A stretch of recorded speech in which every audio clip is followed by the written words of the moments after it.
Ngayong araw po, yung deadline ng pagsagot ni Sara Duterte doon sa summon ng Senado kung saan pinapasagot siya doon sa mga articles of impeachment na ifinail sa kanya. 10 days yung binigay sa kanya, ngayon yung huling araw.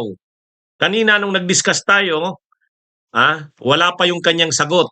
Mga 5:49 PM yata, nag-file si Sara ng kanyang sagot sa pamamagitan ng kanyang mga abogado. Yung messenger ang law firm na humahawak ng kaso ni Sara Duterte, yung kanyang defense team, hindi simpleng team eh. 16 na lawyers ang nag-file ng entry of appearance noong nakaraang araw. Ito yung mga abogado ng Fortune Narbasa Salazar law firm. O ngayon, nag-file na sila ng kanilang answer ad cutilam. Yan mga kabunyog, mga kababayan. Nag-file na sila ngayon. 5:49 PM kanina. Yung nakikita niyong picture na yan yung pag-receive ng opisina ng Senado bilang impeachment court ng sagot ng kampo ni Sara. Tulad ng dating sinasabi natin, di ba? Sabi ni Divine Cristobal, tama ka attorney, pinapadismiss yung kaso. Di ba yun yung sabi natin? Yun yung sabi natin, hindi naman yan sasagutin ni Sara punto por punto. Kasi wala naman siyang sagot doon sa yung mga articles of impeachment, lalo na doon sa confidential funds. Anong sagot niya doon? Wala. Hindi sinagot ni Sara yung mga issues laban sa kanya. Hindi sinagot ni Sara. Wala naman talaga kasi siyang sagot.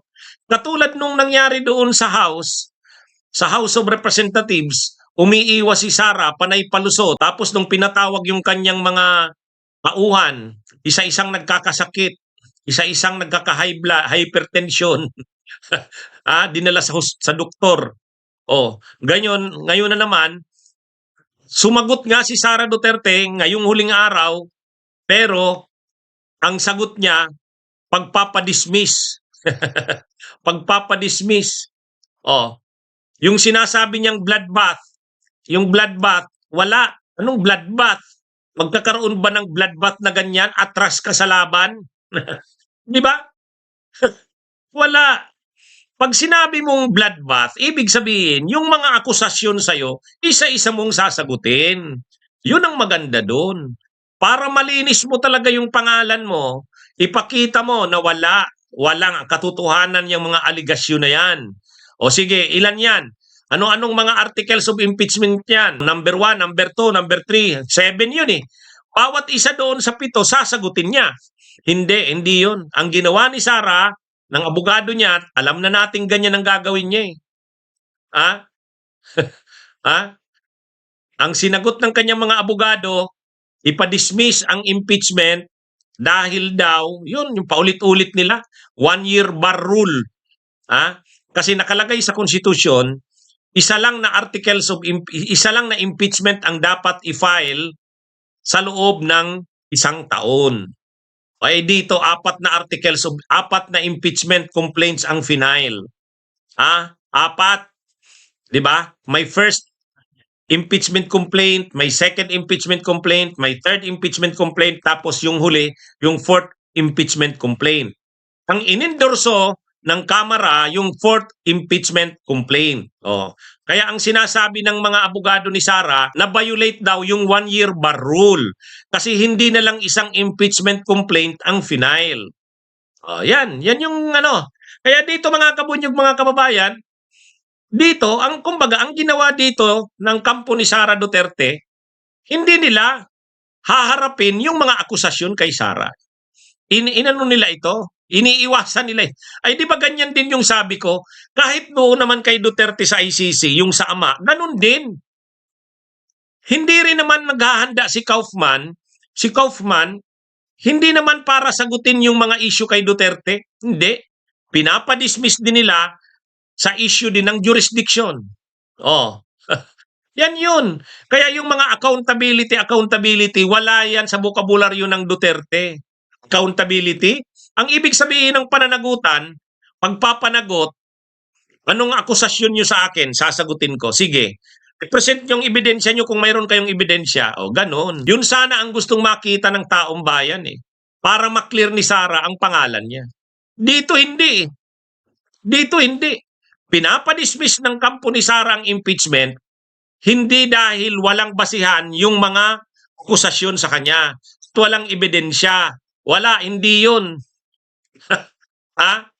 O, wala yun. Kaya ano ito? Ang ginagawa nila, dismissal. Kumbaga pinapadismiss nila. Pinapadismiss nila hindi dahil walang mga ebidensya. Hindi yun eh. Pinapadismiss nila hindi dahil hindi makakatayo yung mga argumento ng prosecution o walang ebidensya ang prosecution. Hindi yun. Ang motion nila to dismiss, pinapadismiss nila. Basahin natin ha. O, ito yung nakalagay eh. O, ito mga kabunyog. Ayan o, lakihan natin. O, ito yung portion lang. Portion lang. Ha? O yan. Lakihan ko na para makita. O. O yan. Answer ad cotilam. Vice President Sara Z. Duterte by counsel without waiving any jurisdictional and or other objections she has to this case and the fourth impeachment complaint respectfully states, 1. The fourth impeachment complaint must be dismissed because it is void ab initio for violating the one-year bar rule under Section 3, Paragraph 5, Article 11 of the 1987 Constitution, which explicitly prohibits the initiation of more than one impeachment complaint in 1 year. O, yan yun. Yan yung pinaka-argumento. Yan yung pinaka-argumento nila Sara Duterte o ng kampo ni Sara Duterte. Hindi nila kayang sagutin ang mga issue laban kay Sara. Yan ang malinaw dyan. Yung mga articles of impeachment, 7 grounds yun, grabe ang ebidensya doon. Kaya iniwasan talaga nila na huwag umabot sa ganun. Kasi kapag dumating sa punto na magsasagot sila ng bawat grounds ng impeachment ni Sara, ano yan? Lalabas talaga ang mga ebidensya. Pag linabas yung mga bank accounts ni Sara, wala na. Paano mo sasagutin yon? O yung mga Mary Grace Piatos, wala yun. Paano mo sasagutin yun? Kaya anyway, mga kabunyog, mga kababayan, magkakaroon pa rin magkakaroon yan ng trial, pero pipilitin ng mga senador na kakampi ni Sara na ipadismiss yan, sang-ayunan ang mga grounds na yan. Yun naman talaga ang gusto nilang mangyari ng mga pro-Duterte senators, kasama na rin yung mga kahit hindi pro-Duterte, gusto talaga nilang i-dismiss ang impeachment kay Sara. Kasi pag tumuloy talaga ang impeachment doon sa substantive na, yung mga merito na ng kaso, 'di ba sinabi ko pa ulit-ulit, kahit hindi ma-acquit kahit hindi ma-convict si Sara, lalabas ang mga ebidensya. Kaya yung sinasabing matapang si Sara Duterte, ang hamon ni Sara Duterte bloodbath, umiwas. Yan yun. Walang bloodbath eh. Ang yabang. Wala yan. Kaya ang gagawin dito ng mga senador, kahit isuka sila ng taong bayan, sasang-ayunan nila itong dismissal na to. Pero ano ang sagot dyan sa one-year bar rule? Hindi pwede yung one-year bar rule. Bakit hindi uubra dyan yung one-year bar rule? Kasi una, 4 ang final na impeachment complaints. 4. Ang alam ko, ang unang impeachment complaint, final yata yun ng Akbayan. Ang pangalawang impeachment complaint, final ng Makabayan Black nila Franz Castro. Mayroon pang isa yung final ng mga clergy. Pangatlo na yon. Yung 3 na yon, walang inaksyonan doon ang Kamara. Wala. Yung unang 3 impeachment complaints, Ang una yata doon, final December 4 kung hindi ako nagkakamali. Sumunod, pagkalipas ng ilang araw, mayroon na namang second impeachment complaint. Pagkalipas ng ilang araw, may pangatlo. Yung tatlong impeachment complaints, hindi yun inaksyonan ng Kamara. Wala. Ngayon, sa jurisprudence, ibig sabihin, sa isang kaso na dinesisyonan ng Korte Suprema, ang sabi ng Korte Suprema, ang impeachment complaint, masasabi mo na magka-count na, bibilangin na ng yung 1-year bar rule the moment na i-refer ito sa Justice Committee. O yun. Kapag tinanggap ng Kamara yung impeachment complaint, hindi pa nagbibilang yung 1-year bar rule doon. Kaya, yung nag-file na una, hindi pa bibilangin doon ang 1-year bar. Pag-file nung ikalawa, hindi pa rin. Kasi hindi naman inaksyonan ng Kamara eh. Kahit yung pangatlong yung article, yung pangatlong impeachment complaint, hindi rin yun. Kasi nireceive lang naman ng Kamara, pero hindi inaksyonan. Anong ginawa ng Kamara? Nandyan lang yan. Nandyan lang. Hindi nga pagka-receive ni Secretary General ng House, si Reginald Velasco, pagka-receive nun, hindi nga pinasa sa opisina ni Speaker Martin Romualdez, hindi nga naipasa sa Rules Committee, hindi nga naipasa sa Justice Committee. Kasi the moment na ipasa ng rules sa Justice Committee para pag-usapan na, pag nakarating na sa Justice Committee, mag-a-apply na, mabibilangin na yung 1-year bar rule. Hindi naman eh. Hindi. Yan ang jurisprudence. Magka-count ang 1-year bar rule the moment na pagkatanggap ng Kamara, inirefer ito sa rules at pagkagaling sa Rules Committee, pinasa sa Justice Committee. O yun, yung unang tatlong impeachment complaints, wala doon na inaksyonan ang Kamara. Nandun lang sa opisina ng Kamara. So ibig sabihin, hindi magbibilang yung 1-year bar rule kasi hindi naman nakarating sa Justice Committee yung unang tatlong article ay yung unang tatlong impeachment complaints. Napakasimpleng unawain niya. Kaya lang, ay alam naman natin itong mga senador, sila Marcoleta, Amy Marcos, Ruben Padilla, anong sabi ni Trillanes? Ay kahit pabalik-baliktarin mo ang mga yan, wala, useless yung mga yan. Yan mga kabunyog. Yan ang problema dyan. So ngayon, ang pipilitin ng kampo ni Sara Duterte, ipadismiss yan. Ano man ang mangyari, ipadismiss yan. Kasi kapag pumasok sa trial proper, yung mga grounds for impeachment, iisa-isahin. Yung articles of impeachment, iisa-isahin. Magpipresent ng mga ebidensya, testigo doon. Wala. Blood, ano talaga yan? Durog si Sara doon. Durog si Sara doon. Kaya ayaw nilang dumating sa ganun. Ngayon, naalala nyo yung sabi ng spokesperson ng Senado? Si Tunggol. Anong sabi ni Tunggol? Ang tingin ko, ang gagawin ng defense team ni Sara Duterte, ng Vice President, magpa-file sila ng motion to dismiss. Ay nagalit si Lacson. Sabi ni Ping Lacson, anong klaseng spokesperson ito? Parang nagtuturo ka na, nagko-coach ka na sa depensa. Huwag kang magsasabi ng ganyan kasi spokesperson ka ng impeachment court. O bakit ikaw pa ang nagsasabi kung ano ang gagawin ng defense? Pero talaga naman, inaasahan naman talaga na magpa-file ng motion to dismiss yan. O ganito na lang. Ito yung sinasabi nating kagarapalan ng mga senador, yung senator judges. Ay di ba sinabi natin, yung motion to dismiss, yan din ang final ni Bato. Naalala nyo? Noong June 10, nag-file si Bato ng motion to dismiss. Yan yung sinasabi natin.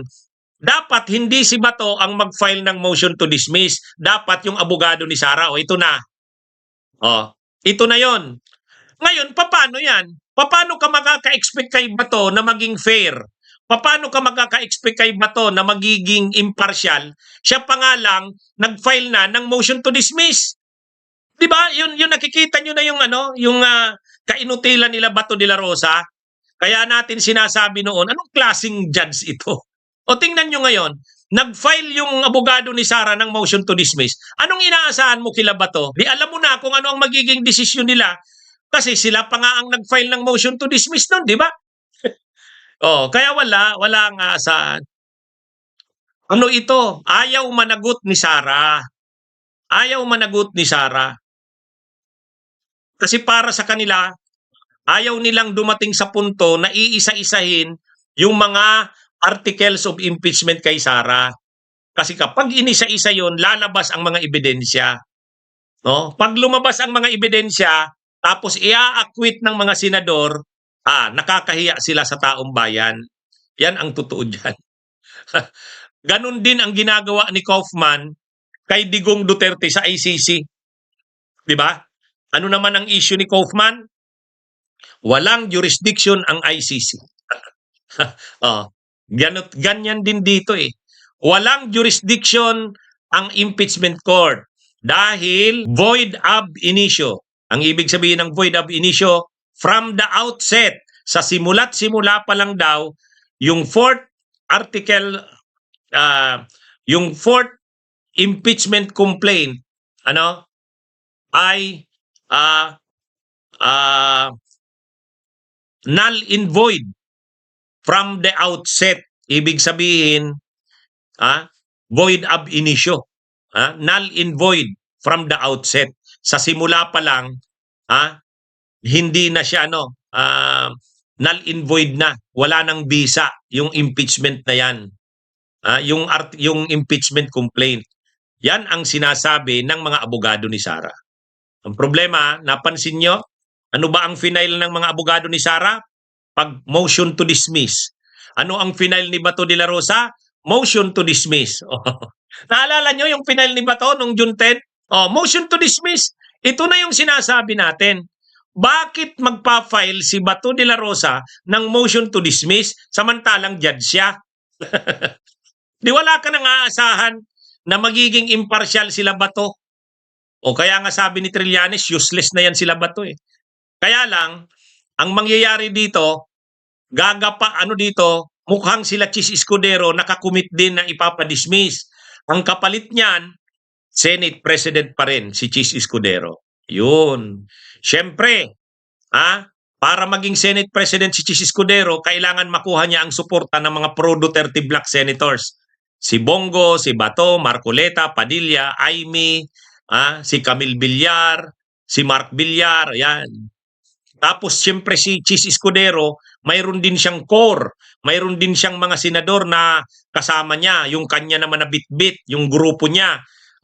Joel Villanueva, Cayetano, JB Ejercito, yun ang kanyang mga mga kakutsyabang mga senador. Pag nagsaba yung mga senador na kakutsyaba ni Chis, sila Cayetano, si Joel Villanueva, si JB Ejercito, idadagdag yung pro-Duterte Black Senators, majority na ngayon ng mga senador, susuporta kay Chis. So magiging Senate President siya. Ano ang kapalit? Ano ang kapalit ngayon? Ang kapalit ngayon, kailangang maipadismiss ni Chis ang itong impeachment na ito. Kailangang maipadismiss itong impeachment. Kaya ngayon, nag-motion na ngayon yung mga abogado ni Sara. Inaasahan na yan. Kaya lang, ano ang tinatakasan ni Sara dyan? Ang tinatakasan ni Sara dyan, pananagutan. Pananagutan. Ayaw niyang sagutin ang mga akusasyon sa kanya. Ano naman ang iniiwasan ng kanyang mga abogado? Ayaw ng mga abogado ni Sara na lumaban kasi pag lumaban sila, mahirap idepensa si Sara. Yan. Ano naman ang iniiwasan ng mga senador na kakampi ni Sara? Ayaw nilang dumating sa punto na ilalatag ang mga ebidensya laban kay Sara kasi alam nila na masisira talaga si Sara kapag linatag ang mga ebidensya. Yan yun. Nasaan ang bloodbath dyan na hinahamon ni Sara? Yan yun, mga kabunyog, mga kababayan. Kaya tayo, anyway, didesisyonan yan sa July 29. Samahan nyo ako. July 28, July 29, samahan nyo ako, ang bunyog. At yung mga ano natin, mga hindi makakarating, suportahan niyo po. Kailangan natin ng mga sasakyan. Maraming gustong sumama. Mga kabunyog, paghandaan na natin 'yan. Kasi didesisyonan 'yan ng impeachment court sa July 29. Oh, July 29. Bakit July 28 magrarally na tayo? Kasi July 28 mag-e-eleksyon ang officers ng Senado. Doon nila ibubutuhan si Chis Escudero. Oh. Kaya mga kabunyog, mga kababayan, wala ba akong audio, Melanie Erandio? Hindi, mayroon. Alam ko mayroon. So yan. Yan na mga kabunyog. Yung matagal na nating sinasabi na ang gagawin nila Sara, hindi lalaban ng patas yan. Ipapadismiss nila yan. Gagawin ng lahat ng mga senador na kakampi ni Sara para mapadismiss yan. Kasi hindi nila haharapin ang mga articles of impeachment isa-isa kasi matindi ang mga ebidensya. Di ba? Yan yun. Alam nyo, sa isang banda, mabuti pa si Erap. Si Erap, hinarap yung impeachment. Nagka-problem, na lang, nung pinapabuksan na yung envelope, ayaw na ni Erap.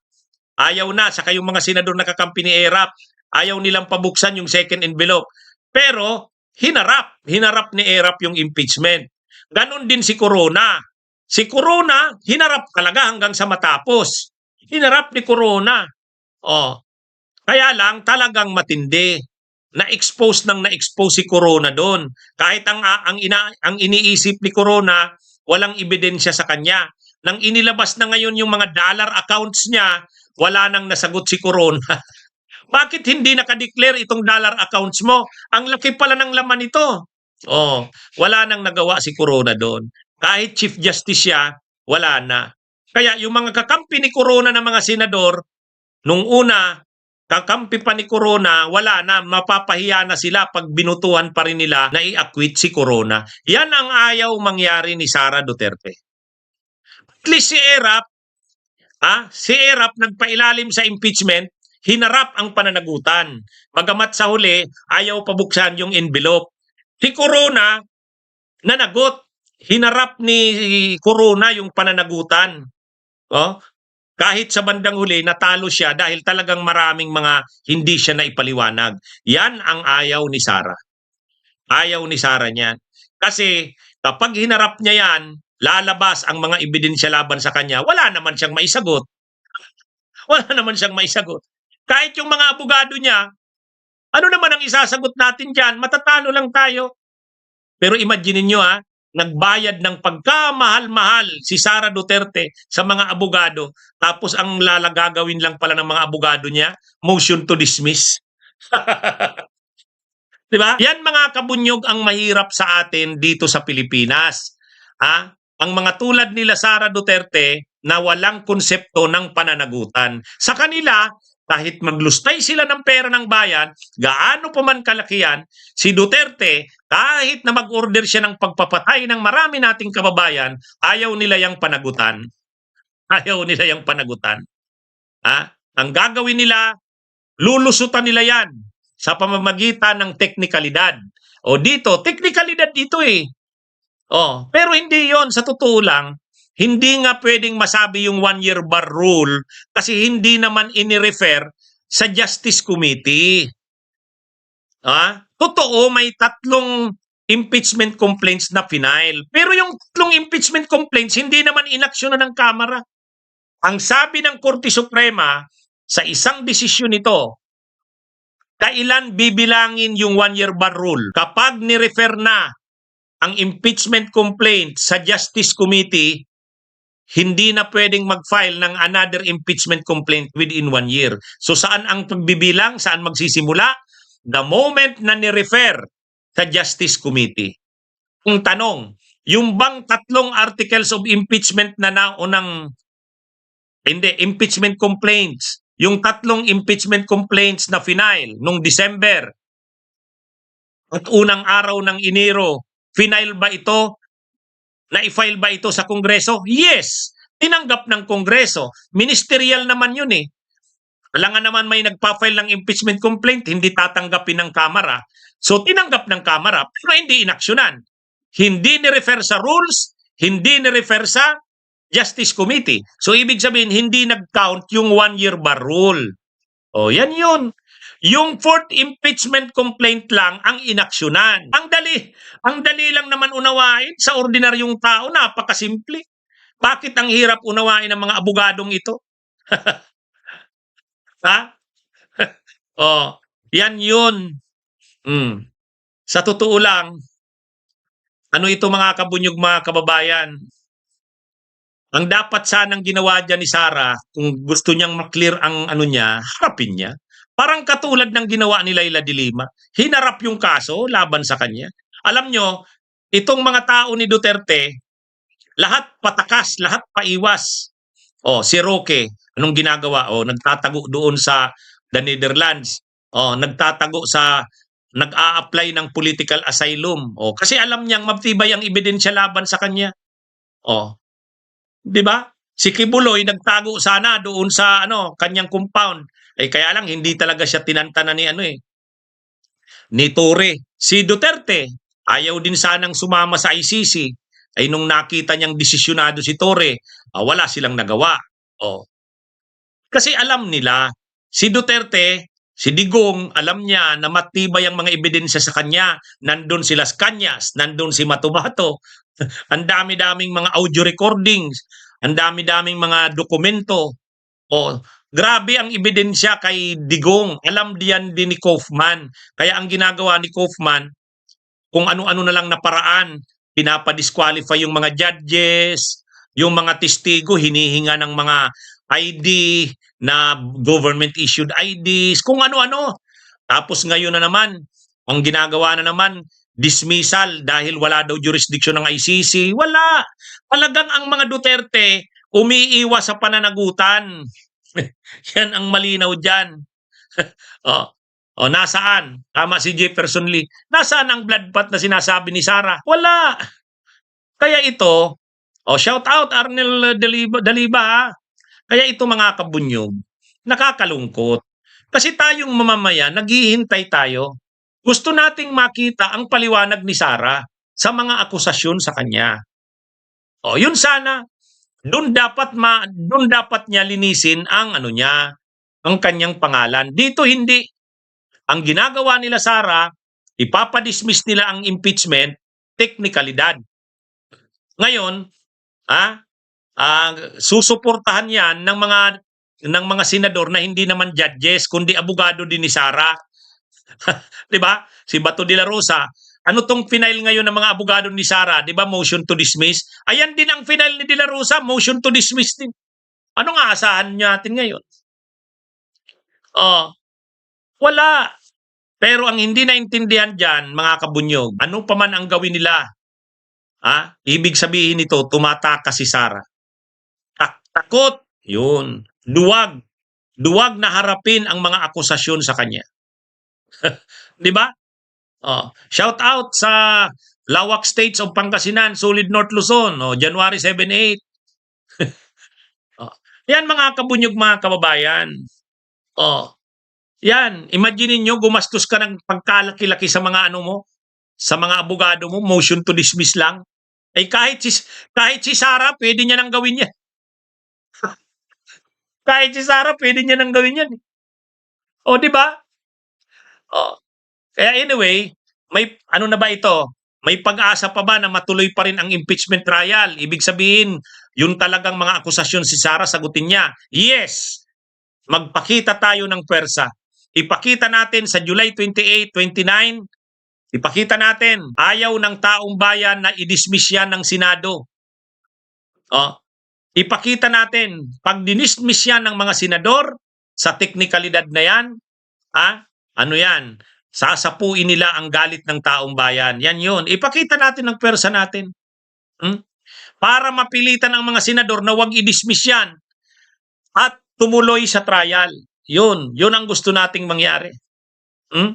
Dapat dumating doon sa presentation ng mga ebidensya.